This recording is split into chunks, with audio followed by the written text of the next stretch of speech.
is subject to monitoring and recording. Thank you for using GTL. Yeah, what's up? No, what I was trying to say is that Don't fuck with me. She's a star. Like for real, like bitch ass motherfuckers.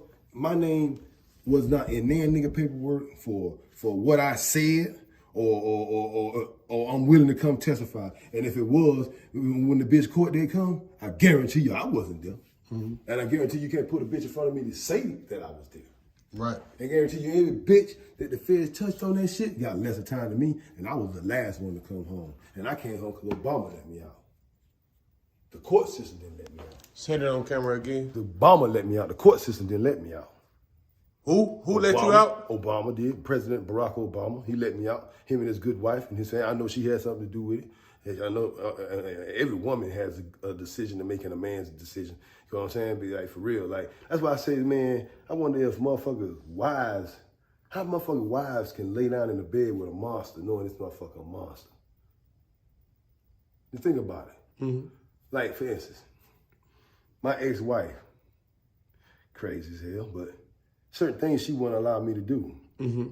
Certain things she wasn't gonna stand by my side and tolerate, nor be like, she condoned what I do. Mm-hmm. Or she's gonna stick by my side no matter what I do. Mm-hmm. That's where the decency and morals and principles and pride and respect comes in with that woman. And then if it's not in there, then you gotta ask yourself, well, who was her parents? What was her parents like? What were her parents installed in her? You know? Yeah. Man, don't you know?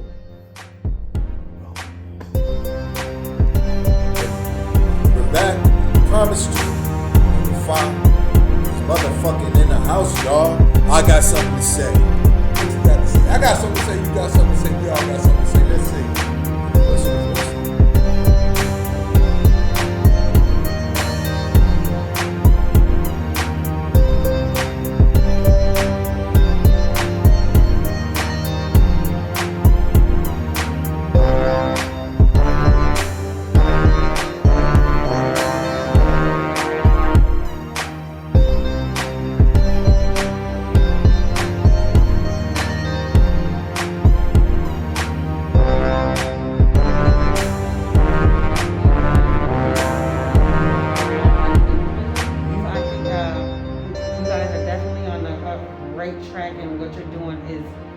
Very commendable. You know, on some of the podcasts though, like if you want to go into like, what's the steps that we are at before we get to the prison? You know, because it's made to put us there. But then, like I said,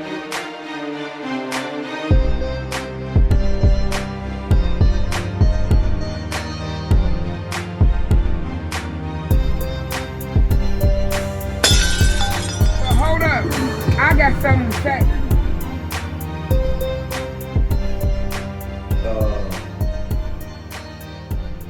Ready? Take off. Welcome to I Got Something to Say. It's episode 11. SAF Mo, your prison lawyer, with my man Ron B in the middle. And boy, we got something special for y'all. We got a man we never thought we was gonna ever get. What? We received presidential Obama's clemency. The man was dead. They had him dead, y'all. Listen. I'm gonna tell you something about this right here. I asked my man. I called him on Friday. I was surprised that he was here in town because I grew up with this man down in Florida. Okay. And we slept in the same beds. We ate at the same tables. His mama is my mama. My mama is his mama. My grandma is his grandma. His grandma, my grandma. This is how close we are. We're real tight. Mm-hmm. This is my brother from another mother. Mm-hmm. But I love this man to death. But I asked him, when I found out he was here, I asked him, I said, man, I do a podcast right now, and I want you to talk about your experience. He said, no, I don't get on social media. I'm not in social media. I don't want to put myself out there like that. I came here for a reason, to get my life together and this and that, I don't want to do that. I said, okay, I accepted that. Mm-hmm. I accepted that. That's fair. But I went and picked him up. This was on Friday. I went and picked him up on Saturday to show him around town and stuff, you know, because like he never been like too much out of Florida besides in prison and stuff like that. So I picked him up and I showed him around town, St. Paul and stuff like that. And then I brought him to where we do the podcast. And he seen us setting up and stuff like that. And he said, man, I want to talk. He got excited and he was ready to disclose his story and stuff like that. So with that being said, we put him on right there. When we Episode 10, check it out, y'all. Episode 10. We put him on right there, Johnny on the spot. But then it went further. Sunday, he called me. He said, when y'all doing that podcast thing again, I want to talk. And me and you had already talked, and we said that we want to get him on again by itself and stuff like that. And I told you, I said I'm gonna call him back and see when we can get him on and talk by itself. I never even had to call him back. He called me. Well, you know that I got something to say. This movement, it's a movement, y'all. I got something to say. It's a movement. It's the movement, and people The are only movement. People are. A lot of people are coming over to us and understanding what we're bringing and understanding that it's vital for our community, right? I've had an experience in the community. I'm sure you had experience in the community. Nothing but positivity. We need to bring about change in this criminal injustice system right now. Correct. We need to push change because something has to change. This is not right what they're doing right now. And we don't need to be unbalanced. We don't need to be at their table. They need to come to our table. We need to stop bowing down to them, walking to their table, begging for jobs, begging for housing. When you come back off your bid, you should be welcomed into the community. After you paid your dues. You paid your dues. Especially a man who done got off, that they gave you. especially a man in your situation that's now off parole. Yeah. Why are you still being treated like a felon? Why you still got to do with that? Yeah. It's benefit to them. It's still a benefit to them for them to keep you in that position. But I want y'all to listen, watch, subscribe, and support the real. Ron, who are we? The only voice, the voice of the voiceless. We are the voice of the voiceless. The voice of the voiceless. We the are only the voice of the voiceless. Don't y'all forget it. All the voice. Let's do this. What we are. Real. And he don't see him nowhere else. And it ain't even about the money. It's about building something strong. I got something to say. I got something to say. You got something to say. We all got something to say. Let's say it. We'll be right back. Promised you. 5 motherfucking in the house, right, y'all. I got something to say. What you got to say? I got something to say. I got something to say. Voice of the voice. My man, prison lawyer. Yep, yes sir. That's on record. With my man Ron B in the middle. He told you we was gonna bring back Uncle Five. I'm about to fire it up, y'all. You talking like he's giving it to y'all. He did fin time. I did state time. I did sweet time. Like in the bed. No, in state time. I'm just sitting back. I'm watching TV. I'm watching TV. You know what I'm saying? Waiting till I get out. These motherfuckers, you know what I'm saying? They really doing the thing. So I'm gonna let them. Tell me what you want to talk about outside. No, show me what you said. Remember when we was talking about? You was talking about 5, 6 things. Which one? I like the way he was talking about the community, coming back to the community after done so dope. Oh, yeah. I like that shit. You know, like, because I feel the same way. Yeah, you know? for sure. Yeah, when I came home, like some younger guys and stuff that was young, like little kids. It was kids when you left. Kids now they out there in the streets and doing the same shit we was doing. That I was doing, but it's like, I don't know if it's like, it seemed like they was glorifying that life. And it was like, in a way they was glorifying it, like, I'm following your footsteps. Some of my own little cousins and everything, you know? Yeah.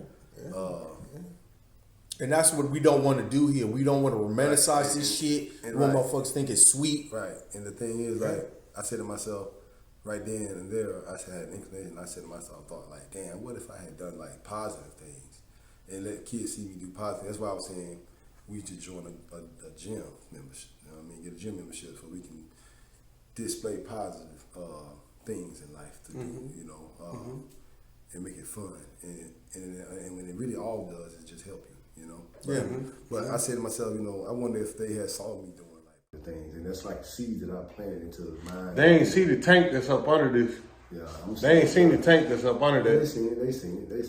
I'm but not like I used to be. But You gotta send me them pictures too so I can put them up. okay. He's saying that I had a dude tell me the same thing. He was talking about selling dope, and he said that when he was young, his uncle put coke in his hand, but what if he put a basketball in his hand? Or Exactly. a baseball bat. Exactly. And like even some of You the know what things I'm that I saying? do, like, Exactly. If had kids would have seen me being that guy running around the neighborhood, exercising, helping people, eating right, Right.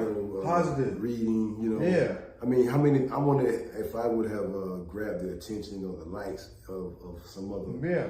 and led them in a positive direction. Even one. Even one. Just one. Yeah, even one. But here's Just the thing, one. right? I can't say this, right? My mom, back to the situation, we never did touch upon it. But here's the thing. My mom was begging me to help me. And I was like, Mom, help my man's over here, send him some money. So she was sending me like $10, $15, $20 a month.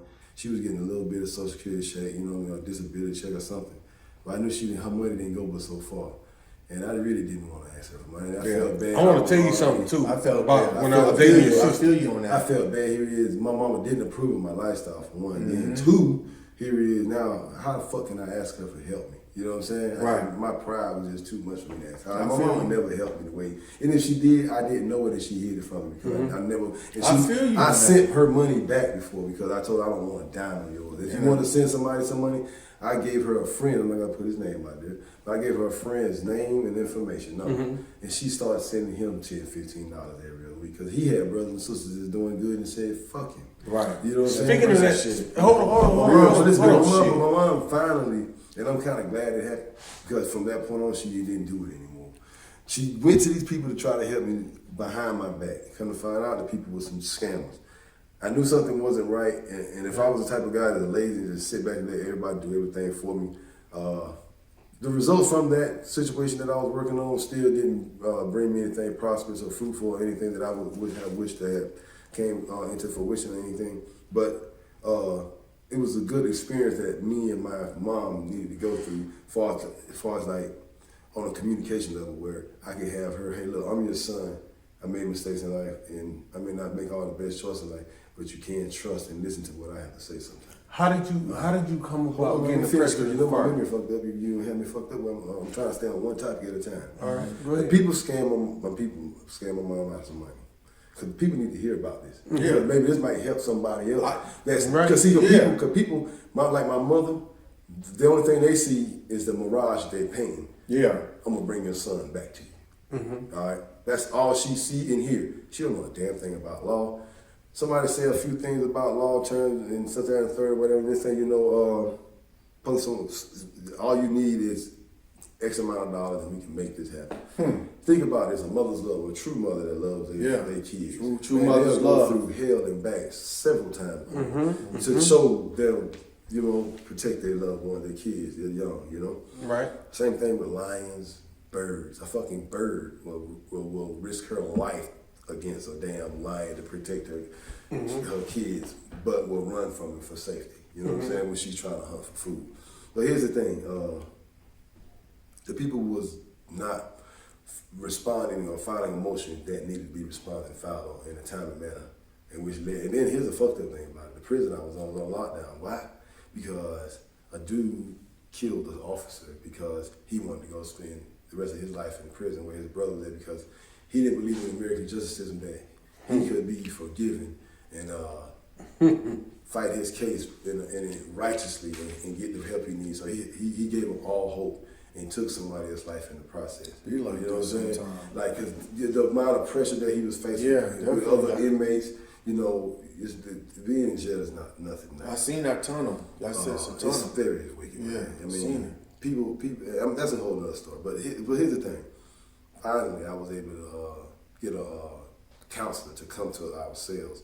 Because when you're on lockdown, you might not never see the counselor. And then when you do see the counselor, they come through like 6 o'clock in the morning when everybody's asleep and they sign the law. They say they've been there, creep in and creep out. They say they're overworked.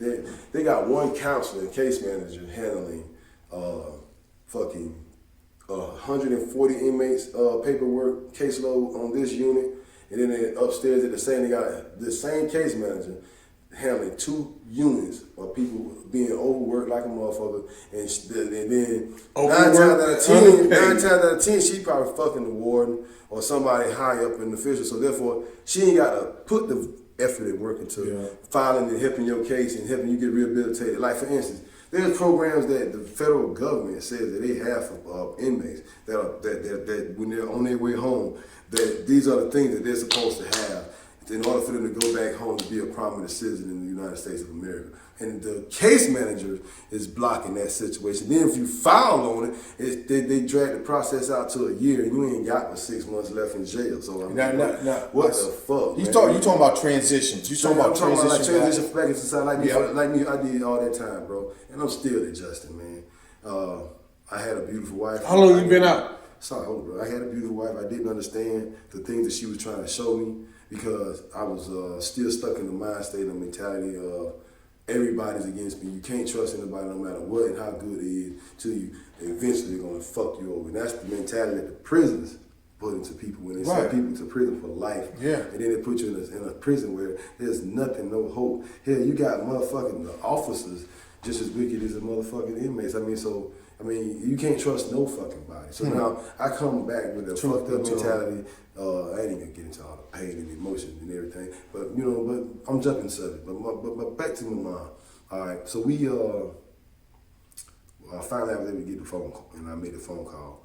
And that's when I was revealed. I came back and they was talking. I was all happy, and I was talking to this gentleman, through the walls. The vents, y'all know how we do. Stand on the toilet and talk through the vents. Fucking galley, shooting the galley. Stand on the toilet and talk through the vents. Shooting kites and shit like that. You know what I'm saying? Whatever. Yeah. But here's the thing. The dude said, "Man, I know them people," and he sent me his paperwork and information and everything over there, showed me what happened. You know what I'm saying? How the people fucked him over. And this is the same dude here was serving a life sentence. God's will. I hope he's home now. But the thing is, man. But that was revealed. That was good that was revealed to you. But when that happened, that was good. Because it helped. Because see, a lot of things people don't understand and realize. It's the relationship that parents having with their child and their children as black citizens in this country.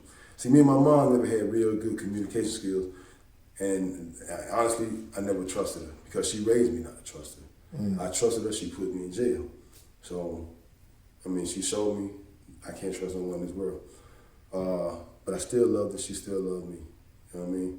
But the thing is this right here.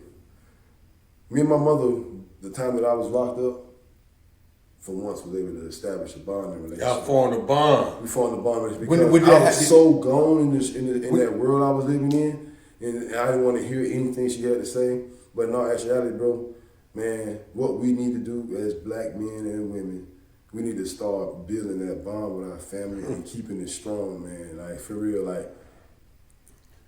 On your mother's behalf, the bond was already there. But on your behalf, you was out there in the streets with the drugs and the alcohol, and you couldn't see it. But my question is, when did you start to build the bond with your mother? When I got tired of her crying to me on the phone, talking to me about a life sentence, so I said, "Mama, let's watch Young and the Restless." I started watching Young and the Restless. I knew she was crazy about Victor Newman. So I started motherfucking just watching Young and the Restless and just paying attention to Victor Newman and everything about Young and the Restless so I could talk about myself. So when I called, I started talking about Young and the Restless. Y'all had something to relate to. Had something to talk to and talk about. And she was crazy about Victor Newman. The crazy thing about it, you could have did it in the world. But the thing is, I did. Exactly. You could have did it in the world. The thing is, man, but that right there, and then after that right there, I started realizing it started making me feel bad because she wasn't loving. I seen how much she loved me over loving herself. You know what I'm saying? And so, and now, I never knew what love was. And I never knew what the sacrifices were. Because we covered up with drugs and alcohol. You know what I'm saying? Covered up. I think we think love is something that's not. Love is superficial. We think love is sex. We think love is money. We don't understand that love is unconditional. Somebody sitting on crying with you, letting you cry on their shoulder because you're going through a tough time and agreeing with everything you say. Exactly. Stabbing you in the back. That's not love. That be the main motherfucker that you done told everything. Yeah, gonna stab you in the back. Be the one that hit you across the head. I think us as black folks don't understand what love truly is. Right. And that's the problem. Love is when I know Norman Lou. Love is something when Norman Lou always show love. Will put you They'll put their life down for yours. That's love. They'll put you before they put themselves, not on materialistic things. Shit. Not just for when you're going through some hard times. Definitely. Tell what I'm saying? Speak. It's way deeper than that. Yeah, that's the truth. I might write a book about it. That's the truth, though. That's the motherfucking truth. What you said is the truth. It's that mother love. The mother that would fight a bear. Yeah, listen, I've put my mom through so much, man. Back and forth in jail since I was a juvenile, man. And every time I got out, me and her always said, "The next time you go back, don't call me." And I said, "I won't." I didn't have to call her because she was there. You know what I'm saying? Yes, sir. Even if I told her don't come, stay away, she say, "Shut up, nigga, you my child." Yeah, you can't do no wrong with your mama. None. And still, after all of that, for years and years, I still never could see it or catch it because I was so selfish and caught up in my own ways. Me. It's all about me. You know what I'm saying? Okay, so now when I was doing that fair time, my eyes were open to a lot, and it was very painful to see. Thanks again to my mom, I was able to, for once, communicate emotions to her because I wasn't raised as a baby like that, you know. And I opened up for the first time in my lifetime to my mom about emotions, about how it making me feel, to see her stand by my side. And you only did that from behind the walls. And I only did that when I had a life sentence. I was behind the walls, and I got to a point I didn't know where it came from, but it came up, and I understood it, and I needed to tell her. That's what happened when we were behind the walls. We started to realize. That's when I started to realize. That's when I built the bond of that's really important to us. I told you in that last episode, and I didn't want to say it, but it just seems like by us being mistreated, we in turn become emotionally sensitive to other people being mistreated or being mistreated in general. And then we start looking at like, hell, I've been mistreating this person for 18 years. Yeah. I need to reach out to them. You know how many birthday parties and Christmas parties I went to without a gift, thinking that my presence is enough? Yeah. I never thought that I had to bring a gift or bring a card or nothing like that. You know what I'm saying? Because I was out here in this fake ass world with these fake ass thoughts. Yeah. I'm making all this money on the street, and I'm thinking like I'm Mr. Important, and I all I gotta do is show up. Yeah, but that like I said, it woke me up. You know what I'm talking about? It woke me up. It wake you up and tell you who's your friends. Just put you in a box. You forgot who your friends is. What motherfucker picking up the phone? Yeah. What motherfucker's gonna send you some money? I'm not even saying money is an issue. I'm just saying when you need it. And you ask for it, how motherfuckers I'll get it to you. Who thinking about you while you locked up? Who writing you letters? And you know what, here's some funny shit. When I came home, and I ain't mean no disrespect when I say this, but people ran into me and was like, what's up? And not to sound like I was trying to be funny with them, and honestly, a lot of them, everybody that I say I didn't know you and I don't know you, I didn't know you and I don't know you. Who are you? I ask people like, who are you for real? Like running up on me like that. I don't know you. Back up. You know what I'm saying? But for real, was it when you saying I don't know you? Like seriously, I don't know who the hell you is. But I'm just saying, I forgot their name. I forgot their face. I forgot their identity. Oh, and listen, okay. I was completely forgot about. You know what I was told? If I ever want to come home, I got to forget about the outside world and focus on what's around me. Yeah, you had to be. And I had to forget a lot of it. And if you wasn't there in my life and involved in my life, I forgot you. Your sister taught me a valuable lesson. I'm gonna tell you why I say that. I was dating his sister at one time, and I got locked up down there in Florida for a high-speed chase. And she was sending me money, $20 here, $25 there. He was locked up with a life sentence at the same time. She was taking care of her mama with dialysis at the same time. Taking her to dialysis 2 times a week. Well, she sent me some money after I got in prison. $25, I called her and asked her, send me some money, I need some money. She sent me $25. My selfish, conceited ass, selfish ass, told her, what's $25? Why you send me just $25? You know what she told me? She said, nigga, fuck you. I got a brother that's doing a life sentence. I got my mama here on dialysis, and I still send your black ass $25. Yup. And your selfish ass asking me why I ain't seen you more. Right. You know what I'm saying? She left me at that point. That's smart. Me and my selfish ass, me way, said like, damn, this bitch left me, da-da-da, I'm calling her a bitch, a hoe, and this and that, da-da-da-da-da-da, thinking about why she left me and shit like that. I'm just thinking about me. Now, I feel like that's a woe is me attitude. Like you mad at her because she won't send no money into you so you can spend it when she send it. Type shit. You know what I'm saying? I'm in here gambling. Yeah, you jagging the money off. Yeah, you jagging I'm it not off. using it for what I really need. You're not using it for legal work. You're not using it for books to try to get out. You're using it to go sit on the motherfucking poker table. Exactly. Get some chips. So to help you ease But I thought about that shit over the years. That's I it. thought about that shit over the years. Like at first, I was like, "This bitch ain't shit. This bitch ain't shit." But as I went through the years in prison and I started to do some I wised up and like, damn, she did me the best favor she could do. She showed me that I'm selfish and self-centered. Now you want that motherfucking $25. Yeah. You want that $25. You wish that motherfucker was still coming. What? I wish that $25 was still coming. I'm dead now. Yeah, you know what I'm saying? That's the truth, though. Yeah. That's the truth. truth. How it happened. Yeah, it be like that sometimes. But for real shit though, I forgot. I did want to bring this up. There's something I think should highly, strongly be emphasized and put set forth in institutions, state, county, and fucking federal. Excluding those that have. Now here's the thing: you're being punished, incarcerated, and being held things that are helping you, held back from you that will help you climb. And things you need, get out. Like for instance, a little iPad or a laptop or cell phone. I honestly, truly believe they need to have courses in prison with real cell phones where people check them check them out and put them back into a cabinet where someone is responsible for it. So therefore, if something happened to either one of these phones, that person can be penalized. That's coming. If they cannot find or get to the bottom of the source of what happened to a certain phone or computer or a laptop. Bro, I think I've learned a pretty good damn a lot, but bro, it isn't it. If I didn't have people in my life when I first came home, man, you know, my ex-wife, my family, you know, they helped me with a lot of stuff, man.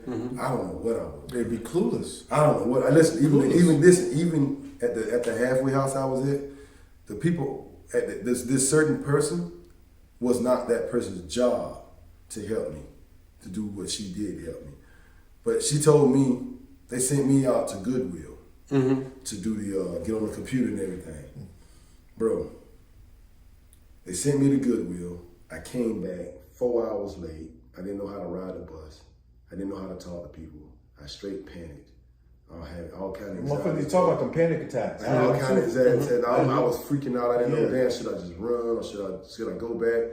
I didn't have a phone. People didn't want to let me, the company and the business didn't want me to use the phone because I tell them, hey, look, I'm locked up. I'm in a halfway house. I just came home. I need to call these people and tell these people what's going on, where I'm at, because I don't know what the fuck. And they ain't want to let you use the phone. Nobody wanted to let me use it. Yeah. And it wasn't COVID. You Look, and this is the sad thing to say this, it was black people I always, because I was afraid to approach a white person. I was a little more chunkier, had a little more weight on me, you know what I'm saying? And just, I'm living with the stigma that white people are afraid of black people and don't want to talk to them, and they ain't afraid of them, they just don't want to deal with them. Right. You know what I'm saying? Because maybe for what somebody taught them, or somebody raised them. Stereotype. I guarantee you, 9 times out of 10, if any white person asks themselves right now, who have hurt you the most in your life, white or black? Yeah, it's gonna be another white person. Same way with black people. Same way with black people. So why are people so racist again? It's because racism works for this economy and works for the society. It don't work for us, but they promote it. You know, I love all people, man. All nationalities, all colors, man. Yeah, they promote it. We can all have ice cream together. You know what I'm talking about? Yes, sir. Mad as hell. Howard was my PO one time, and I was working at Jiffy Lube at the time, and they pissed me off. And I gave them a 2-week notice because you know how we is in the black business. We everything at Jiffy Lube was black ran except for the district manager. It was a white dude. He came every now and then, and they would leave. It was wintertime. They would leave the bay doors open. I'm in the pit working, and when they got the bay doors open, the wind just cutting down there on me. I said, "Can you close the door on bay 1?" Nobody say nothing. They up there trying to get on with the girls in the cars and stuff. I said, "Can you close the door on bay 1?" Nobody say nothing. I run up the stairs. I close the doors my damn self. And I go back down in the pit. The next car come in. They do it again. They're up there trying to get on with the women and stuff like that. I'm like, man, hey man, y'all close the door. They pissed me off with that shit. I'm down in the pit, freezing. Yeah, it's cold down there. So I give him a 2-week notice. Every day I get off work, I'm going to this bar and have a drink when I get off work. The one day I get off work, I see my homie, my Mexican homie that I knew, that I grew up with. Don't say no names right now. But he tell me, he said, what's going on, man? I know how you doing. He said, I heard you went to prison. I said, yeah, I just got out and I'm on probation right now. He said, man, I got something for you, man. He said, what you doing right now? I said, I'm working at Jiffy Lube, man. I gotta have this job. I'm on probation. He said, man, quit that job, man. I got something for you. Y'all know what I'm talking about. I'm like, nah, I can't quit the job right now. So I go back to work. About a week into the 2-week notice, they pissed me off again. I walk off the job. And every day I've been going to this bar, I've been going to my work uniform. This day in particular, I go home first, take a shower, change clothes, get fresh, and then I go to the bar. Lo and behold, my Mexican homie there. I tell him what happened at work. I told him I walked off the job. He said, you still staying at your mom's house? I said, yeah. He said, meet me there in 20 minutes. I said, all right. I meet him there in 20 minutes. He give me 100 pounds of weed. I never looked back. I walked off the job that day, and I never looked back. Well, lo and behold, I go see my PO about a week later. He say, I see Howard. Howard say, he say, what's up, boss? How your job going and everything? I say, it's going good. I'm still working at Jiffy Lube, lying like a motherfucker.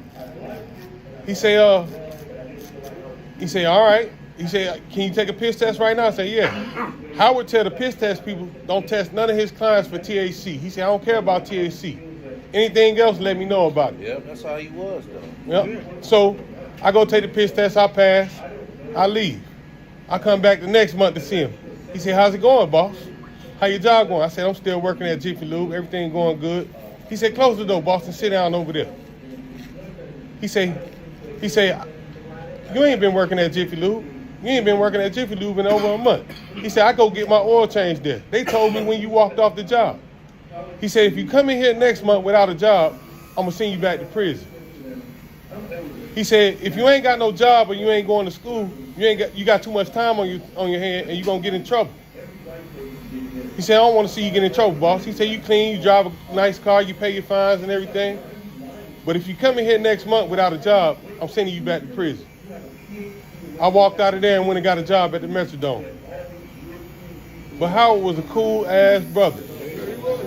He didn't want to see nobody locked up.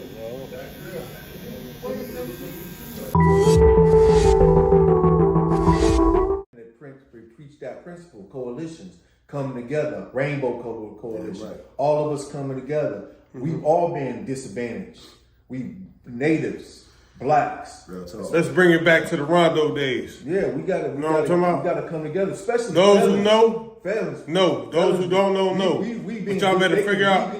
Google Rondo. Discriminate against us, legally discriminate against us. Yet still, we don't want to come together and come to the table and say, y'all need to stop this. We're, at a certain particular point, the shit got to stop. Mm-hmm. I need to get my motherfucking life back. But let's do this right here. Let's do this right here. Let's try. I challenge all those prominent citizens and figures that can get the attention and minds and hold the ears of those that can dig up holes in the ground and put something in it to make it look bigger than me. All right. I challenge those to start teaching the youth of the United States of America processes on what a mayor is and his responsibilities in town. I don't know if they're doing it now or not, but what the county commissioners is, what Congress does. I mean, I think they might touch briefly on it, but I want them to get down to the nitty gritty. I want them to teach them real. They don't teach it. I want them to teach them real shit, like real life responsibilities. Like when you get old enough, you're gonna have, even though unless you got a lot of money, you're gonna have to have some type of credit. Other than that, you won't be able to get an apartment or a lease or anything in your name. I want when they're gonna start teaching our children these type of things. Right. Even when going to get a car, the processes and the things that need to be known about that. Even when open up a fucking bank account. I think through the white families, it's being taught, but somehow it's getting missed in our families. Right? I just think it should be taught at school. I think that I feel like, you know what it is? You know what that is? I feel like, man, that is a great kept secret.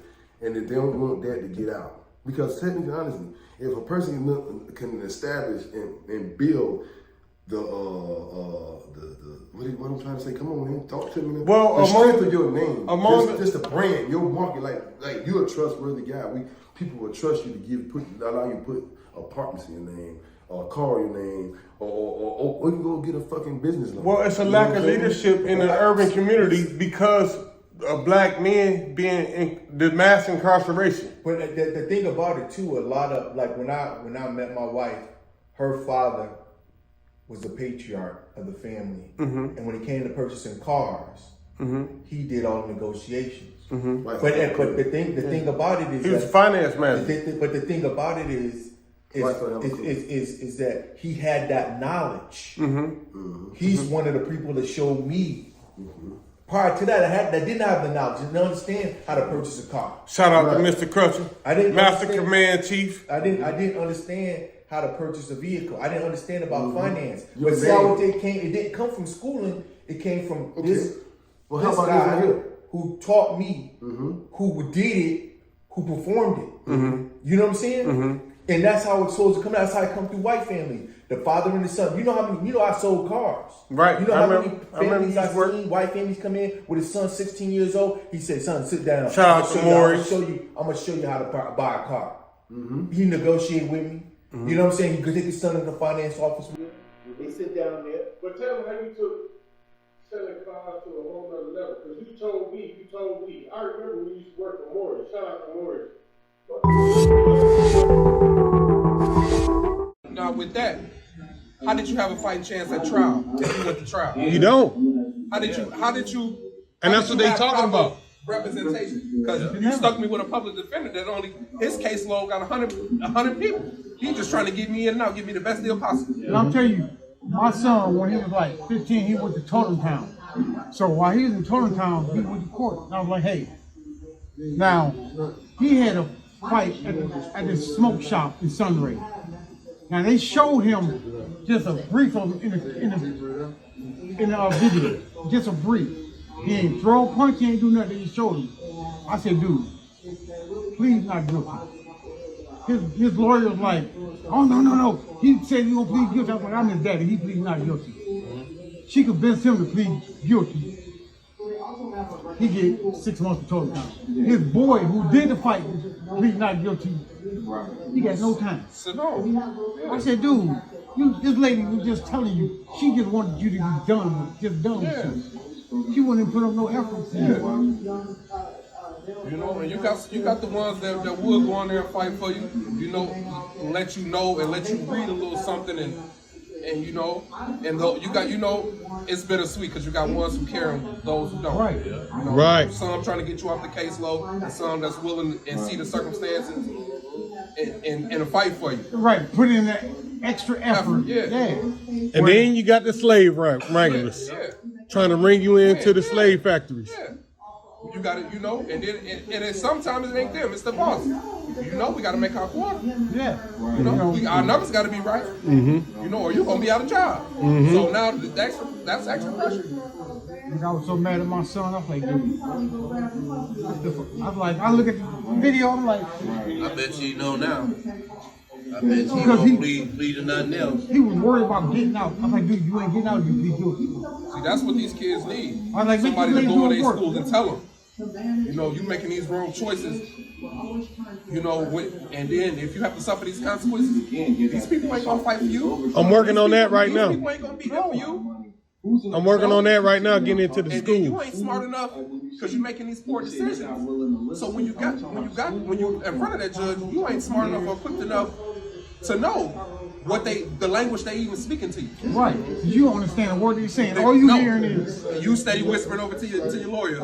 You know? No. So and then you wouldn't make these choices. You wouldn't put yourself in this position, especially at that knowing age. At this age. You know, and it's gonna. You know, you make a choice that when you're little, that's gonna carry on the rest of your life. One wrong decision can cost you your life. And I don't care how hard you change. When me, Country, and Iran got caught in that stolen car. Yeah. Now we got caught in a stolen car. I'm driving the car. I'm the driver. They passenger.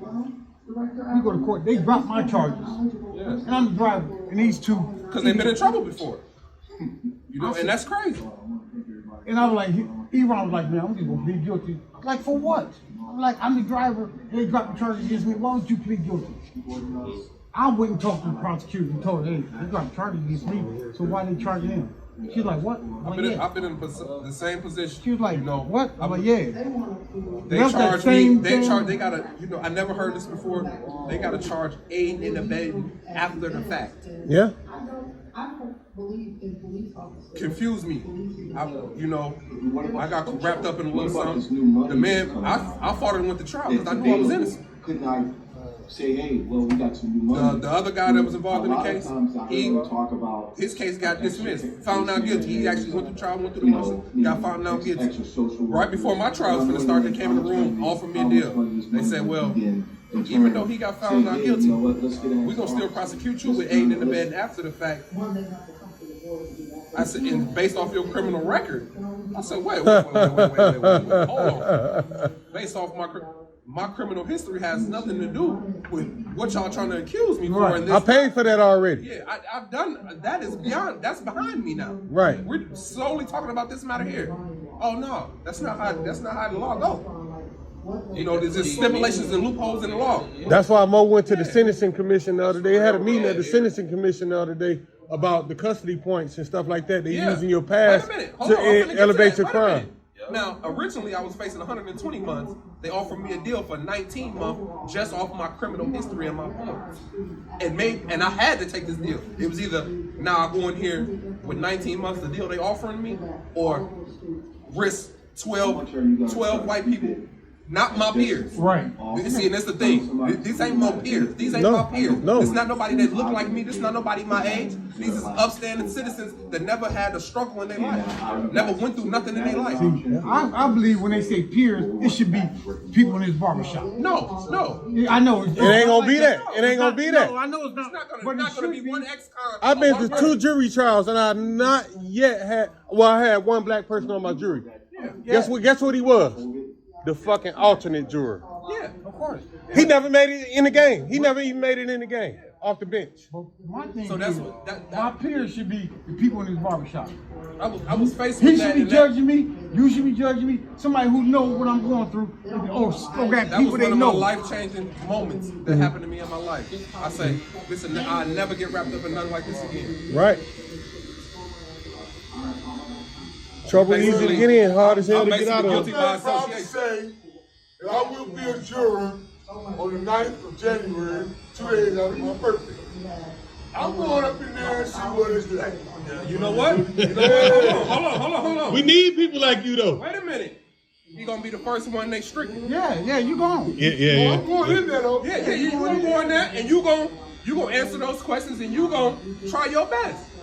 But by the way you look, that's what's gonna discontinue you. Don't go there.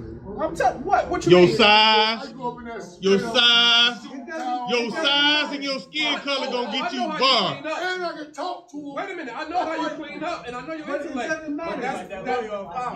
But I know how you clean up, I know your intellect, but It's the This question right they here. ask. It's gonna be the question they ask that you're gonna answer the wrong way. yeah. Yeah, all questions are meant to be wrong. And your size and your skin color gonna get you barred. No, it's gonna be. Gonna get you struck right off the jury. Be strong. I'm gonna be honest with you. But I mean, they I've do been in things jail. like, Why did you you call know, me in the first place? they ask you like, what kind of television shows you watch? What kind of television shows you watch? That determines what kind of personality you have. You got a thing on your thing right now saying when you pull me over, call me back. Been on my name since I was 19 years old. Illinois gave me everything. They used that against me once in court. even when you were Because I going beat up 7 through police all people these because being trusted great police accomplishments, conversations. That's gonna get me kicked out automatically. that's what I They mean. already do it. So if I lie, that's something they can use later. Yeah. You see what I'm saying? He lied about, no, you know my background, tell it. I ain't scared. I fought for this country. I gave my life for this country. Yeah. And you gonna tell me what I can't do? I can't carry no gun because your police whooped me. But I beat their ass. So now you mad? You the one made me a soldier. You the one told me kill 15 people in a hot ass seat. You train me to hurt people. And then when it don't work for y'all win, you want to lock me up. I did my little 3 years, but I thank God for the judge. I swear to God, this is what he did. I ain't gonna lie. He told my father, he said, your son is still hot. Your son is still hot, Mr. Hamburger. My dad said, what you mean? He says, your son hot. I went out of the army one day before I had to put the police out. I'm hot. I ain't calmed down. I ain't did nothing. I'm hot. My mind is fucked you up. It ain't talking about let's be cool, officer. You made an attack toward me. You trained me to anybody attack me, tell their ass up. Now you mad? Don't be mad for what you trained. I'm a 19 Delta. I'm the United States Army soldier. I will definitely kill you. But I gotta never calm down. I'm here to tell you about this military shit too. I spent 8 years in the Marine Corps. Yeah, I was a Marine. I spent 8 years in the Marine Corps. And they ain't no damn easy shit. He said, they ain't no easy shit. He said, I'm gonna show you about your son. This is why we in court. This is why they trying to make me seem the bad guy. When they found me guilty, he let the jury go. Hey, y'all take it easy, man. You too. He said, all right, brother. He said, man, chopping up with you, brother. Like, subscribe, and share, please. I will. I support all black business. Have a Merry Christmas with your family. Merry Christmas, too. Merry Christmas. You know be a proud ass man. I remember when you was a kid. Now you need to That's what we are. Real. And that ain't even about nowhere else. And it ain't even about the money. It's about building something strong. I got something to say. I got something to say. You got something to say. We all got something to say. Let's say it. We'll be right back. But no. But you showed me like how you would like take the same street hustler mentality and take. I love that again from my father-in-law. One night was at his house, was in his garage, and I was still on the block, getting money. So yeah, I remember. He told me how you would sell the features of the car. One day he was sitting there and he was telling us about finance, and he was going through how he sold these people this finance, he upgrade rates, he did all this other stuff. He's like, man, if I was back on the block, as soon as he said it, clicked in my head. It was like all this shit you do on the street, you could actually go into the real world, do it, and make money. Because I know I was smooth and had a better mouthpiece than he had. You selling that crack? You know what I'm saying? You selling that crack? Whatever. I was selling. I got that straight drop. I was selling. I'll tell you from the go. I was selling whatever was clever. Yeah. You understand? So, but when he said what he said, and believe me, I'm not trying to glamorize anything I've done in the past. So please don't take, I just get into the moment and I said certain things, but I'm not trying to glamorize it. But it was that moment in my life that changed my life. That man talking to me that night in his garage, showing me all the money he made and how he was doing it, what I was doing. And that's what black folks don't understand. That's what black children don't understand. They see all this, but they've been hooked onto all this bullshit. You know what I'm saying? Like, man, the same. Think about it though. You think about that basketball player on the motherfucking basketball court making all that money, but think about the owner in the box. They don't have to play basketball. He paying that motherfucker. Whatever that motherfucker making, he making $100 million. Somebody got to sign a check. It ain't the basketball player. It's the owner in the box. Think about that shit, man. Think about how many you want a car? Fuck the car. Design a car. Buy a car. Friend, we got to think outside the box. Instead of trying to be the worker. Try to be the owner, the boss, be the boss. We've been working for somebody else, you secure somebody else's kid's future. Exactly. That's what the whole prison institution is all about. Us securing their future. When they gave this man all this goddamn time and everybody like him, like he was telling a story about going into the communities and sweeping up all those black folks, then they already had a plan. They was gonna give them all criminal records, drug related. So they knew they was gonna come right back. And they hit them all folks with life.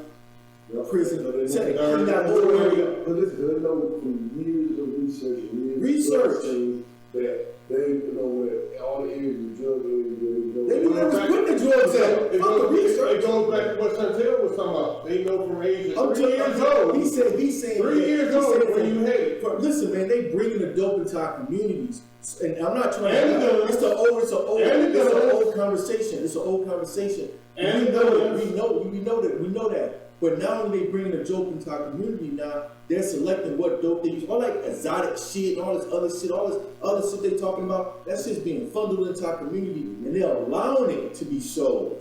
For what purpose, though? Back up and ask yourself, what purpose? For these slave plantations. So they can do what they did to this man. Yeah. You're gonna either be a user out your motherfucking mind. Shout out to President Obama, a friend of my man. I really don't like that. Shout out to President Obama, a friend of my man. Obama like that. Shout out to President Obama, a friend of my man. But President Obama, but I gotta give him a shout out. He did one thing right while he was in office. And a good praise of God. I'm still struggling, but I'm gonna do a lot of best I could. Yes, sir. I mean, yeah, this is winning after prison. This man is winning. You know what I'm saying? You got 2 jobs. You know what I'm saying? You got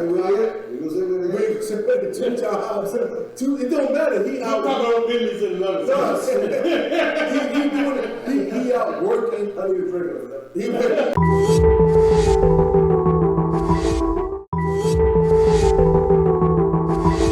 We wore the same drawers. We slept in the same beds. His mama, my mama. My mama, his grandma, my grandma, my grandma, his grandma. I know this man like the back of my hand. My man got a life sentence. Had a life sentence for less than a half an ounce of crack cocaine. No, it's 128 grams total.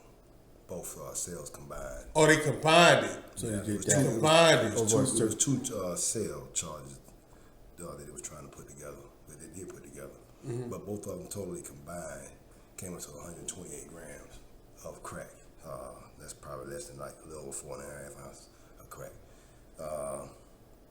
But the first cell charge that they got from me is the second one didn't really matter at all, because the first one at that particular time was the law that was inactive through Congress. That's what you said you wanted to talk about. Yeah. Like the difference between crack and cocaine, and they both the same drugs. Yeah, it's not that. It's the crack is being. Crack has two prosecutors. They have a 4B 1.1 prosecutor, has an 851 prosecutor. What's the difference? The 851 is like, I can stick it to you without any type of leeway or avenue or door open to where it's making damn near impossible for you to get out. Like for instance, the 4B 1.1 law says unless your prior convictions stipulated drug transaction. Like for instance, I had my 2 prior drug convictions that I had. One was for sale of cocaine. One was for possession of cocaine, which is something I was using for my personal use at the time. Okay. Right. I had I was hit with a controlled by drug sting by state and local county sheriff officer in the hometown where I'm from, back in my early 20s and probably in my teens. I can't remember. It's been a long time, but they didn't apprehend me that same day that they bought the drugs from me. 3 months later down the line, they see me, they apprehend me, pick me up, or however you want to put it. And but I had my weed and my coke in my pocket. That was for me. You know, I've been up all night long, getting high. You know, me and my little friends running around, going to this house, getting high, that house, getting high. Wasn't bothering nobody, just enjoying. That's the thing we enjoyed doing at that age. Right. But anyway, then I was hanging out with a friend. We was getting ready to go to Atlanta, and the police roped in. Everybody ran and stuff me. I was like, I'm gonna run from nobody, you know. So hey, we got a warrant for your arrest, yada yada yada. If you've been there, you know what this is. Make a long story short, get me down to the station. The officer come back and said I wasn't gonna charge you for the marijuana, but that other stuff you got in the bag, with that being that I have to charge you for both of them. Looking like he had done took a good hit of my shit. You know what I'm saying? But I ain't gonna go into names on that. But anyway, make a long story short, the possession charge did not stipulate nor present or dress up in the model that it was gonna be for distribution purposes. all of that clearly stated for personal use. And the cocaine that was actually supposed to have been crack that they supposed to have been buying from it was so weak that it registered as cocaine, which I didn't get a cocaine charge. I still had a crack charge, which increased the severity level of the penalty. Okay. Degrees on first, second, or third, based on That's crack. that black and white shit. Based I'm on telling you crack. about, that's that black and white shit. Based on crack versus powder. Yeah. Okay, but let's go a little further now. Now we have a better understanding of what the past and the history of everything. Now as we go a little further, all right, not gonna get into the case or the details, but let's just say the federal government, United States government, this country, cooked up a scheme. They cooked up a scheme, and still to this day, no one can see it but me. They cooked up a scheme targeting specific drug amounts, specific drugs, and came in a specific part of the neighborhood or the community or a part of town that was dominant black people. Right. That sold drugs. Okay. I never was on a scale or level to where I can sell anybody an ounce of cocaine or an ounce of crack and make a profit. Right. If I did, I had to get it from somebody and take it to you, and I'm gonna charge you a little extra so I can make me a little. Probably like $25, $50 or something like plus that. $100 or something like that, at the most. You ain't making Yeah. no money. You got to make a busload of sales if you're trying to make a living. Trying to make a living. Right. Exposing yourself. But anyway, you're not the guy. We're just trying to make ends meet. You're not the guy. Okay, I got. Now, when the federal government and these people cooked up this scheme against me, they cooked up a specific amount of drug that was crack. And they know in the court of law, any prosecutor in the United States of America know that at that particular time, if anybody has 2 prior felony drug convictions with their current federal drug offense, 50 grams or more crack at that time, which was probably a little under 2 ounces or a little over 2 ounces, it's not even 2 ounces of crack, that's less. automatically qualify your life as gone. I was sentenced up under anti-death penalty terrorism act. What the fuck is that? I know that act. That's Bill Clinton's act. What the fuck is that? That's Bill Clinton's. Anti-death penalty terrorism. Man, I ain't no damn terror. You know what I mean? Like, what the? Neighborhood trying to make money. My family. Trying to make ends meet. As far as I can look back, my ancestors was raised in this country. So where the fuck did I come off being such of a threat all this time? So basically, you didn't see the danger in me when I was a child.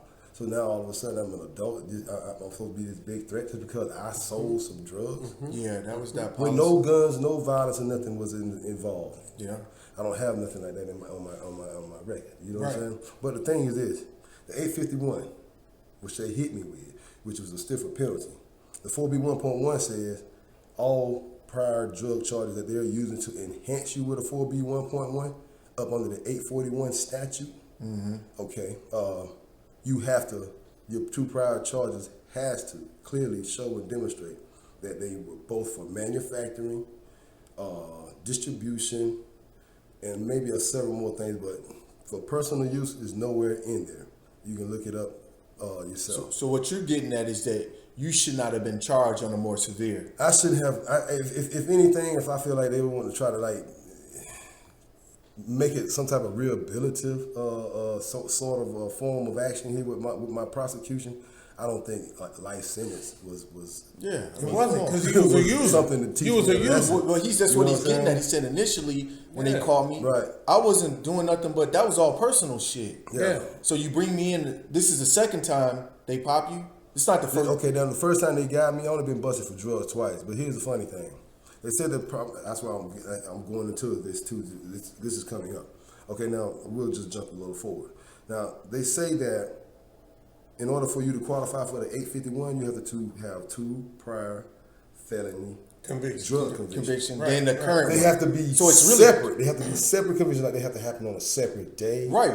Separate time. Yeah. Or the cases have to not been consolidated or carried or concealed together. So, listen, you don't even have to be in the same courtroom. You can be in Chicago, and you can even had a case out of Chicago, and you could have had another case in California. Right. As long as the 2 courts were in compliance, then you're going to plea or take both of them to trial, and the result is going to be where both of the charges are consolidated together, confined together. Then those are considered to be one conviction, regardless they have a separate case number, which is not wrote in there. But let me tell you a trick though. Check this out. In 851, it said if you got 2 prior drug convictions, state felony drug convictions, with your current federal offense, you qualify for a life sentence. Now, with that being said, At that particular time, back when they knocked me down like that, it was 50 grams of crack versus 10 kilos of cocaine. Okay, I don't know how many grams in the cocaine because I never was that guy. You know what I'm saying? But I got treated like I was that guy. Right, you know what I'm right. saying? I was just one of the little ants that they knock off, and while the queen bee still sitting on the ground producing more drums, like me. You know what I'm saying? Still doing it. It's still coming. You wonder why tomorrow when you go outside to get your mail, damn, them ants still there. You know what I'm saying? They ain't going nowhere. You know, but they ain't going nowhere. You're not attacking it. But I'm not saying go at nobody. You know what I'm saying? But I'm just saying, But I was put in a category, right? You know, but I'm not that in there. Right. I don't fit that brand. But my point is, okay, now when you got the two prior drug conviction with the current federal offense, it would automatically score you out for a license at that particular time. But over here, the 4B1 point says the same thing, but it also says if both charges don't stipulate the things I've already displayed and said XYZ, then you don't qualify for the enhancement. Or the stipulated the penalty. So what you're saying if so why if I don't qualify this for the same charge, how come you take them over here where it don't say over here it says it doesn't matter what, as long as it's a felony. Like for instance, I remember one time they was having a lot of drug busts, a lot of drug stings around the neighborhood I grew up in, and then I come to find out it just wasn't in my neighborhood. It was like a domino effect all through top of Florida all the way down to the bottom of Florida. Right. And coming back from the bottom of Florida all the way back up to the top of Florida. And what they were doing, it was rounding up people that was calling themselves doing drugs or drugs on war or project black band or whatever. I don't know. You know what I'm saying? War on drugs. But something. It was something to justify. Let's get all these niggas and lock them up. And lock them up. Yeah. What we're gonna do is, and then what we're gonna do is we're gonna get them to get these convictions. And how we're gonna get them to get the convictions? We're gonna show them, hey, look, you technically you score out for 30 years. Scare you, boo you up, then next thing you know, some of them snitch, some of them tell. But the most thing is, well, a lot of them, be that was on the state level, they just took 6 months in the jail and a year probation. And the deal is so sweet. The deal is so sweet to where they say, hey, your probation doesn't even start while you in jail, from the first day you in jail. So now when you get out, you probably got like 3 months of probation with good behavior. You can't beat so, that. But then people like I and myself and others did not see that so tag that it had on they're you. doing the same thing. We didn't see the tag that it was going to have on us. They put you later on probation. Hold on, we didn't see the tag that it was going to have on us later on when the federal government go back and say, hey, yeah, I know you paid your dues and served your time and did all that good stuff, your community hours, whatever it is, baked chicken for the old lady across the street. I understand you did all that, but guess what? In our eyes, buddy, you're not forgiven. So we're going to bring that back up and we're going to increase your penalty based on what you've done all the time already. Minnesota does the same thing. Real talk. That's how they done now. So now I'm like really fucked up. So America. I'm getting Y'all better pay 3 attention. punishments for some shit that I already paid my dues. But you got to explain it. Like they convinced you. Oh yeah, I was this is sweet. Yeah, the sweet deal. They just signed They your told me name. if I didn't take the deal, they Yeah. just told me if I didn't take the deal, that they can take me to trial in 30 years for the one charge I was facing, and then another 15 years for the other charge I was facing. So that was a total of 45 years for some drugs that wasn't no bigger than this cigarette. You know what I'm saying? Here at the time, even though I was out there in the streets, I had a family, I had a wife, and I had a kid, and that I was taking care of. And guess what? Her mother was living with me because her mother fell on hard times. Her mother was going through a divorce. Her mother was raising 6 other kids on her own while the factory that she worked at was closing her down and she couldn't get a job. Real shit. Nowhere. Real shit. I was locked up when this happened. I seen this woman struggle and stay faithful to herself, man, and her family and her love and God, bro. And right now to this day, she got a beautiful family, beautiful kids. They all are prominent, virtuous women and kids and sons she have, and they're doing splendid well. But I seen this. But guess what had a hold of her husband? Her husband was a top dog at NASA. Ended up getting on drugs. Stripped her life. She never had to work. She was a stay-at-home mom. I mean, we don't get to it in black women like that, where the husband go out and take care of everything, the mom would just stay home, take care of the kids, and take care of the household. We don't get many of them, but she was one of them. And then she had all that stripped away from her like within a month's time. Like everything came out. She found out her husband on drugs. He been doing this for years. And boom, I don't work. He lost his job. Boom, so what are we doing? Who are we gonna go? How are we gonna live? How are we gonna do this? How are we gonna do that? Yeah, it's crazy. I mean, I was locked up when the news got to me that you got. They told me when I called home, I called your sister. Yeah. And she told me that you had 30 years plus life. I had life in 10. They thought they were going to have me with life in 10. I told them in the courtroom, you lie. I ain't doing a motherfucking thing. You do it. You know what I'm saying? Yeah. Tell us how you prophesized it. I went to Beaumont. That you was coming out from that. I went to Beaumont USP. What's up, Jay? Shout out to Jay. Yeah, shout out to Jay down there. Shout out to Richie Rich. And one time for McKenzie, man. You know what I'm saying? My roster, man. You know what I'm saying? Straight up, real man. You know, cold blooded G. I hope the situation, man, has all changed for y'all, man, for the better. You know what I mean? But I'm here now. Like I said, it was. Remember 2006 when I first came to Unit DB. Jay, them. Where was that? Bloody Beaumont? Bloody Beaumont, Unit DB. The cell they put me in, they had rolled a nigga out the night before because they had killed a couple niggas in that bit. You know they called Bloody Beaumont for a reason. Yeah. A lot of people died there. Oh, yeah. And they ain't going to tell you about that. They closed it down twice. The government not going to tell you about that. They closed it down twice because of the corruption. And officers. Oh, yeah, man. We ain't going to put them out there like that. They ain't going to tell you about that. But we going to let them do their thing. They still got shit to do in there. We out here now. You know what I'm saying? But here's the thing, though. I told my main man, real good man, solid dude, Jay, from Pensacola. 10 years, man. People are gonna start pulling our names out of a bag, like a rabbit out of a hat, just to see what we was doing with our progress on far as like trying to better ourselves, or trying to be a better person. Not because somebody want us to be, or not because it look good to be there, but because that's something you want to do, and then you make yourself feel good because you're just sick and tired of just being sick and tired. I said, man, listen, in 10 years they're gonna start pulling the names out of the hat. So I said, until then, I said, man, what you need to do is really change. And that is to educate yourself and get as much education you want. I went to prison with a 6th grade education. Right. I had got into financial accounting 101 classes, and I was halfway through the semester, and they pulled the courses out of the prison. Why they do that? Say the money. So every time they have a cutback or a fund or they go to education. They take education is the first thing they take out from education. They don't take from but they don't take from America. Do y'all really believe they trying to rehabilitate people? Do y'all really believe that they trying to rehabilitate people? This is what this man saying. They'll pump millions and millions of dollars into the chapel because guess what? Everybody don't go to the chapel. Who all go to the chapel?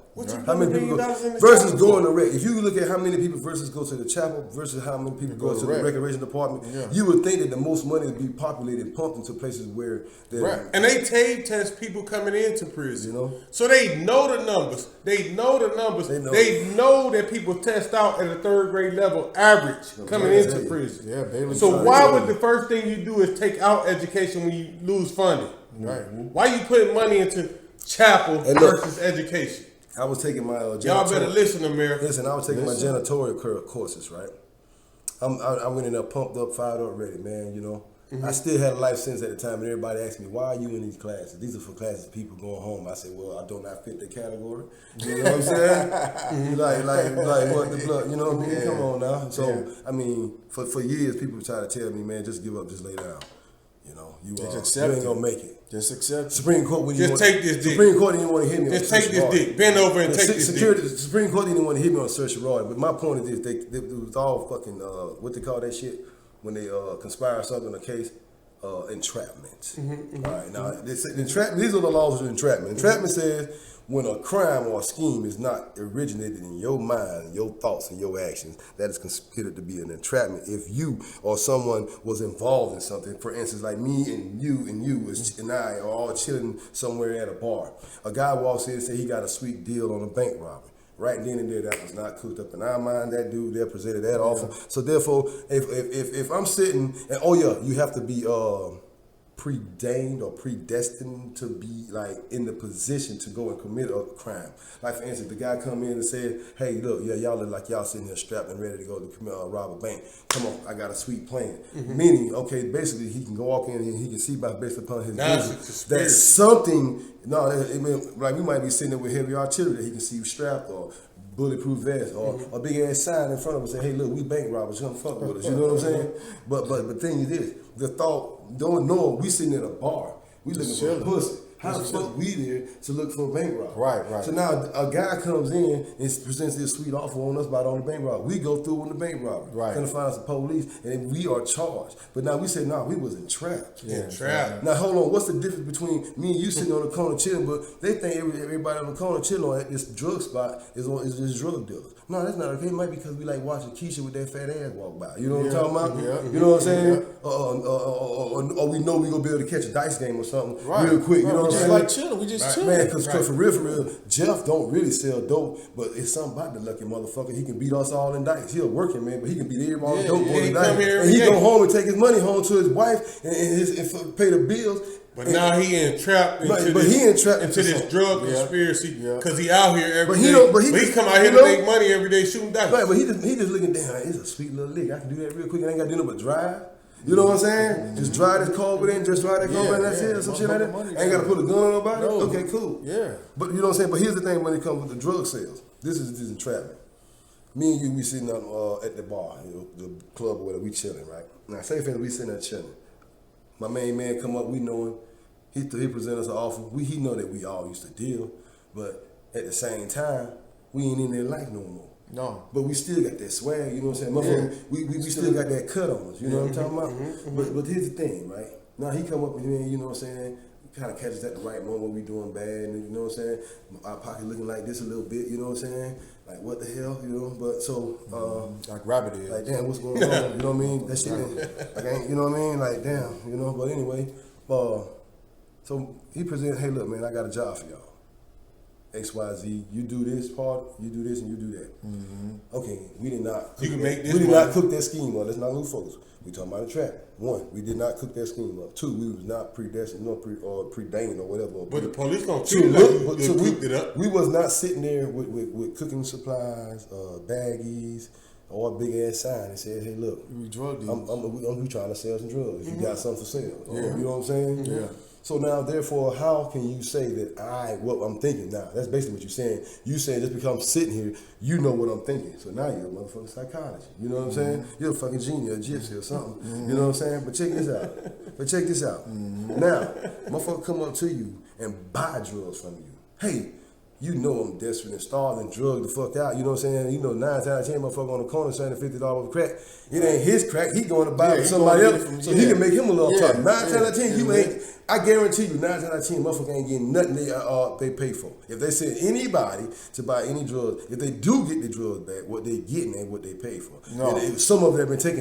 And 9 times out of 10, the person out there doing it, that is all they out there for. Yeah, that's they ain't got a car, they ain't got a house. Listen, they don't understand a goddamn thing about a financial a loan, a real estate loan. They don't understand the process of that. You going to a car lot, and you not the dealer that ain't fucking with you. He ain't got no losses. He's sending that shit over to a motherfucker that's gonna trust and believe in you. But guess what? They got all your information, everything about you. You ain't never had a job. You ain't proof of income. You can be sitting on $100,000 in the storage. You know what I mean, underground. But guess what? We ain't seen no proof of income. That's another thing we want to talk about some other time about how they keep track of everything. You made a valid point the other day too, how they when you got said track of every damn thing. You know what I'm talking about? You made a valid point the other day when you talked to me and you told me, you said that we didn't put these drugs in our community. We don't have the means to put these drugs in our community. We don't have the means to put these guns in our community. They know that. They know we that. don't have the means to do that. They dictate what's being sold in our neighborhoods. Because but we can't allow that to keep holding that. We can't allow that monkey to hold us down. No more, we got to want better for ourselves. We got to see it, man, and recognize and call it for what it is, and not be weak. That's how. What I really want to talk. I had to get off that pity wagon, man, a long time ago. If I stayed in that pity wagon, bro, I would have never made it out of prison. What I really want to talk to you about. We got to stand up for ourselves, man. Hey, Uncle Five. What I really want to talk to you about is like, cause I know you. We grew up together. Right, we wasn't babies. I know you. I didn't get the pinch on the. I didn't just meet you. Shit. I was down in Florida in 2009. I got out of federal prison in 2009. Right, I wonder why they didn't give me my damn check. I'm supposed to be legally fucked up. I was down there with your mama. I was down there with your mama. 2009, I was in prison. Yep, I used to take her to dialysis 2 times a week. She was fucked up, down bad. I used to take her. She wanted her snacks and stuff like that. But I know your mama personally, and you didn't have to be. My mama didn't have to be there for you to be there. She spent every dime that she could spend I talked to you about on lawyers and stuff like that, trying to help you. No, we gonna stop it again. I told you the other night about this. My mama spent $289 on a thing called a case review research team. They scammed her. They scammed They her. scammed her. Before she did, I ain't never heard of that before. They out of Atlanta, but they changed their names. They changed their names and do other people. Yeah, they scammed her. Okay, now listen. This is no bullshit. I was on the West Coast. I had I was waiting on to hear something back from the appeals court, and the worst one in the United States of America, the 11th Circuit. Down there in Atlanta, that's what we need to do, get those judges up out there. No shout out to the 11th Circuit. No, but we need to get those judges. Ain't shit. We need to get those judges out there because they cannot. And that's a good old boy network. They cannot be looking at them cases with clear mind. No, they just sweep them across their desk. You know what I think they need to do? They need to start taking their wives to work and let their wives see what type of motherfucking monster they did. You know what they do? They look at the case. They say affirm or deny, affirm or deny, affirm or deny. It's a cult, then? Huh? It's a cult. What you mean? I mean, if they wives and everybody know about it, then shit, this is a cult. If it's something that they don't know, then they may say it's a conspiracy. So why aren't charges being brought up against them? The only thing they do is affirm or deny, affirm or deny, affirm or deny. They look at it, they sign it, boom, affirm or deny. Only time they gonna give a person any type of relief is when it don't count. And how about this right here? The Supreme Court won't even hear about a certain amount of cases a year. They only give out a certain amount of pardons, a certain amount of commutations. Yeah. What the fuck, man? You was talking about that thing got your mom got. You know how many times I sat down with your mom? You know how many times I sat down with your mom and your mom like wanted you to be home? She cried and stuff about you being in prison with a life sentence. Well, yeah, see the main. I wanted her to see you come home. Let me say this right here. Let me say, maybe I got two things I'm gonna tell you about. The money thing. My mama didn't have to help me like that. I don't know what she was telling other people. What they do though? I used to beg her, please, because I know because I had to stop her several times. She was finna put her house up. And I was like, no, mama, we ain't got to put no money. I said, this battle we fighting, we can't fight it with money. We got to fight it with something bigger than money. You know what I'm saying? I don't want to mislead nobody or have a point or have no one go in a certain direction. I don't want to have someone to feel But your mom died fighting for you to get out. My mom didn't die fighting for me. She did. She did. She fought her last breath. Seen her. She fought her last breath, man. Trying to see me make it out the door. She listen me say this. My mom, let me say this. My mom was, bro, listen, bro, stop, please. I was right there. I seen it. Stop. My mama was battling addiction, something we need to talk about. Your mom didn't have no addiction. My mom was on opioids. Nothing but the internet. My mom was on opioids. My mom was on legal prescription fucking drugs from the motherfucking doctors. The same drugs I used to throw away because I didn't know what it was as a kid. But I didn't know that. But I knew they was controlling her. You know I used to go there every day? I knew they was controlling her. I seen her too. Didn't nobody hear nothing about the internet. But don't nobody know nothing about it. Don't nobody hear nothing about it. Yeah, my mom had Xanax and everything. And That's it was given to her all by that the fucking designer doctor. shit. It was given to her by the fucking doctor. See, I never seen that part. Yeah, that's man. Listen, never seen I that still part. Cocaine. Cocaine. I never seen that all part. That shit. Yeah. They prescribe shit. Yeah. I love Norma Lou, and I never seen that part. Bro, listen, she wasn't no junkie. That shit didn't take control of her, but it was killing her. My mama was on those pills for over 20 years. My mama was on those pills. Why did she get first prescribed it? Back pain. She got back pain when she was working at this plant, this place called Sunland, where it's like I remember Sunland. That's a nursing home. Mentally challenged. It's a nursing home. Mentally challenged youth and adults. No, I think she got attacked or something. You know what I mean? Damn. It's like a prison. But for real, motherfuckers will hurt you at that job and everything. A lot of people, Sunland has paid out buku dollars on lawsuits and buku dollars on workman's comp because of the clients, the residents attack the people that work there because they're mentally challenged. But back to my mom's, man. My mom's, I was begging her, please, Mom, don't put your house up. Please don't do this. Please don't do that. My mama wanted to send me money. I said, Mama, you can stop sending me money. I don't need your money. She said, don't throw it in my face because you got some money. Okay, my little money lasted a year or two. But I had friends in there that was doing the same thing that I was doing, trying to fight a life sentence. I bumped into one guy in Atlanta, ain't gonna call no names, the worst prison. One of the worst. You said that. I seen big ass rats. And this is the fucked up thing about it. Big ass. And this is the fucked up thing about it. It's all brothers running that shit. So when motherfuckers talk that Black Power shit and Black Lives Matter shit, man, I think about places like that. And then they so deep with the movement in Atlanta. So all they doing for the world to see on the front because right now I can't go knock on them motherfucking door. And I go knock on a black person door. I go knock on a white person door, man. And I bullshit now. I get way more greetings from a white person. It's a lot of black people in Atlanta. That's crazy. You gotta to unpack that because it's not 100% true, but it seemed like that. It do. It seemed like that. It's not like that. You down south in Atlanta. Point at this point, taking what I'm saying. This is what I'm saying. Go ahead. The prisons where you had most dominantly Hispanic people running it, and you had prisons where you had most names. Those are on the West Coast. Victorville, USP, Atwater, USP. You got most of Hispanics and Native Indians running those joints. Then you got over here in the Midwest and all that shit. White dealing people. with your white people. White people. Then when you get down in the South and the East Coast and all that shit, Black you're dealing people. with your black people. Now, every prison where you got black brothers working there ain't bad. But that motherfucker in Atlanta, they need to fire every bitch working there. I wish you not. I wish you not. I'm talking about down to the goddamn kitchen. I'm talking about for real. And put uniforms on them motherfuckers, man. And for real, man. And let them hoes stay up in there with some of them bros that they been mistreating and shit now, man. You know what I'm saying? Yeah. I'm And gonna tell you my experience. I got to Atlanta. It's a transit center. I transit from Wisconsin to Florida. Yep. And from Wisconsin to Florida, you have to go through Atlanta. When I got there, man, I was happy to see black people working. Yeah, man. But when I seen how they work, I was like, whoa, these niggas ain't shit. I ain't talking about nothing. These niggas ain't shit. These niggas make you want to slap their mama, boy. What? And I got respect for my grandma. These niggas ain't shit. You know what I'm talking about? I'm telling you the truth. These niggas I'm make telling you you the truth. Mama, bro.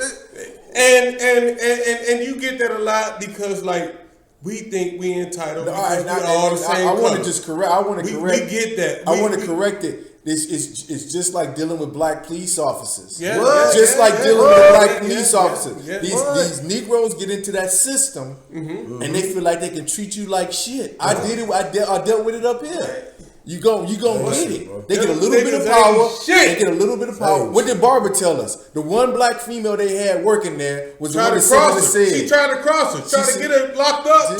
She got her locked up. She got her locked up. So that's what I'm saying. So everybody be like, well, they got black people working in the prisons and all this other stuff. This shit don't mean nothing like you say. Black people ain't like that.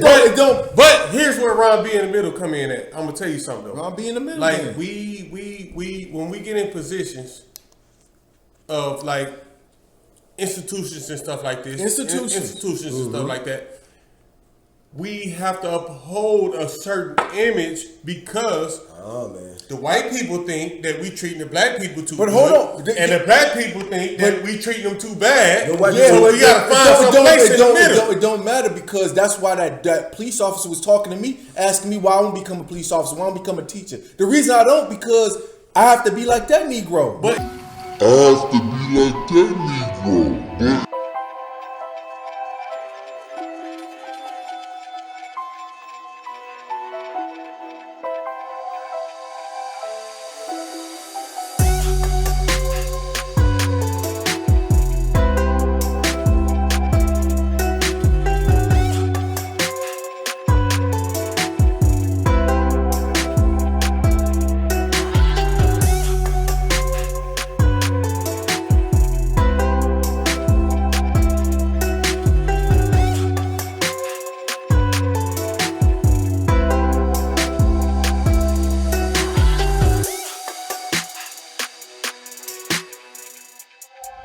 Go. I got something to say.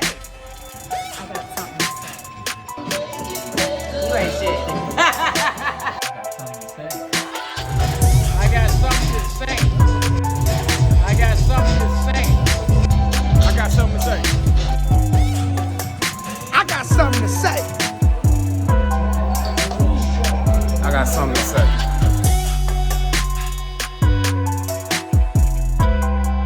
Ron got something to say.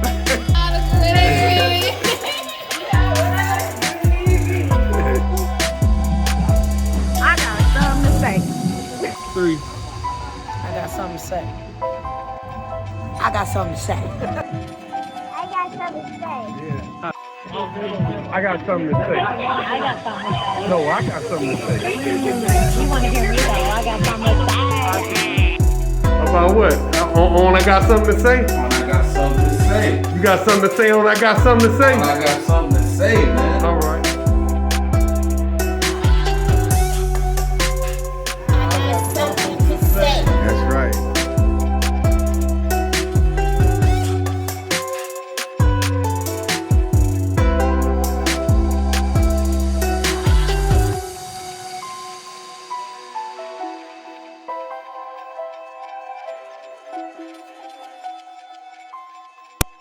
Send me up.